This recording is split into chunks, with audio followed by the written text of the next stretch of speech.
As election day dawns, Catto heads to his classroom at the Institute. As he left his house this day, he had the looming threat of violence all around him. The hospital was busy catering to riot victims. People are shouting. There's chaos, a sense of anarchy on the streets of Philadelphia that day.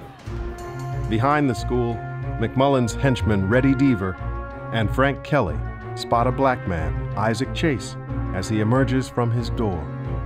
Chase rushes back inside, but they follow him. And in front of his 11-year-old daughter, they murder him. What is really going on is working class immigrant resentment at Philadelphia's white Republican elite, which is focused on this influx of a black population which is taking away jobs from Irish immigrants. Put that explosive mix together, and that's where you get a riot. And then you've got the police not doing anything, and you've got black people on rooftops shouting. McMullen appears a moment later. He commands the whites to move on. At the same time, Catto heads to the office of Democratic Mayor Daniel Fox, demanding he call in federal troops. On his way back, Catto checks in at the headquarters of his National Guard unit to enlist them to keep the peace in Philadelphia. He walks to a pawn shop to purchase a gun and turns towards South Street, 1 block away. He's accosted by McMullen's operatives. And they walk by him and then call his name. And when he turns around, they shoot him.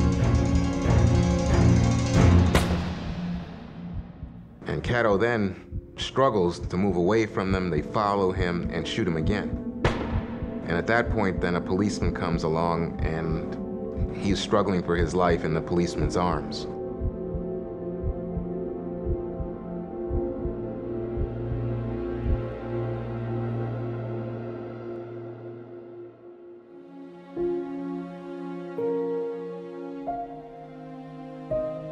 As the morning breaks, William Stokely and the Republicans have swept into power.